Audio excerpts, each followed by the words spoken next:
Monsieur Trump, vous vous adressez au monde comme si vous étiez encore le centre de gravité de l'humanité.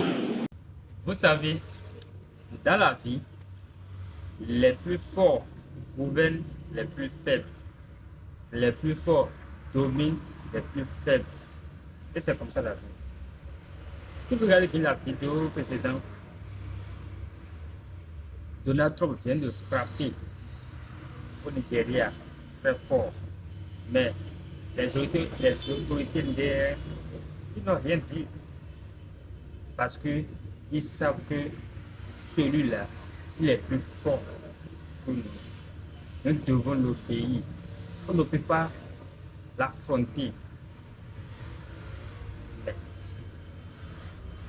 Regardez le message que Ibrahim Traoré a lancé à Donald Trump. Ils disent qu'il croit qu'il est plus fort. Mais non, il est plus fort chez lui. Il est plus fort chez lui à la maison. Il est plus fort. Il était avant, mais actuellement, lui, non. Quelle audace, quelle autorité, quel courage, quel président d'Afrique qui peut affronter, qui peut répondre à Donald Trump comme Ibrahim Traoré vient de le faire. Il n'y a pas. Il n'y a pas. Regardez la vidéo et dites votre avis dans les commentaires.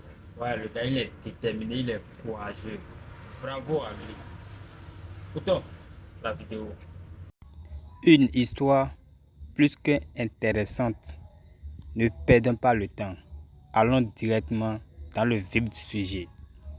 Vous distribuez les menaces comme des cadeaux toxiques et vous pensez que chaque nation reculera devant votre voix qui se veut tonnerre. Aujourd'hui, cette illusion s'arrête ici, car je ne suis pas venu pour vous écouter. Je suis venu pour vous répondre. Depuis trop longtemps, votre pays confond puissance et permission, influence et domination, leadership et chantage. Vous appelez partenariat ce qui n'est qu'une hiérarchie imposée. Vous appelez aide ce qui n'est qu'un instrument de contrôle. Et vous pensez encore que l'Afrique va accepter ce jeu usé, ce jeu qui a étouffé les souverainetés et nourri les dépendances. Ce temps-là est terminé. Nous ne sommes plus les nations silencieuses que vous imaginez. Je vous le dis clairement, Monsieur Trump, l'Afrique n'est plus un décor dans votre théâtre. Elle n'est plus une figuration dans votre récit de puissance. Le continent que vous regardiez avec condescendance devient un continent qui vous parle d'égal à égal. Et cette égalité, vous devrez l'accepter, que cela vous plaise ou non. Vous annoncez des sanctions comme s'ils étaient des sceaux sacrés. Vous menacez, vous sermonnez, vous dénoncez. Mais vous oubliez une chose simple. Un peuple qui choisit sa liberté n'a plus peur des privations. Vous pouvez couper ce que vous voulez, fermer ce que vous voulez, retirer ce que vous voulez. Vous ne pouvez pas arrêter ce que nous sommes devenus, des nations debout. Vos méthodes ont fonctionné autrefois. Elles ne fonctionnent plus. L'Afrique d'aujourd'hui n'est plus vulnérable à vos pressions. Elle a des partenaires multiples, des ambitions propres, une conscience nouvelle de sa valeur. Vous venez avec vos injonctions. Nous répondons avec notre souveraineté. Alors écoutez ceci, Monsieur Trump, car je ne le répéterai pas, nous ne nous excuserons plus d'exister en dehors de votre contrôle. Vous n'êtes ni notre modèle, ni notre maître, ni notre horizon. Nous sommes un continent qui s'affirme et qui ne reculera plus face au tonnerre des puissants. Et si votre politique repose sur l'arrogance, sachez que nous avons cessé d'y répondre par la docilité. Nous y répondons par la clarté. Et cette clarté, c'est la liberté.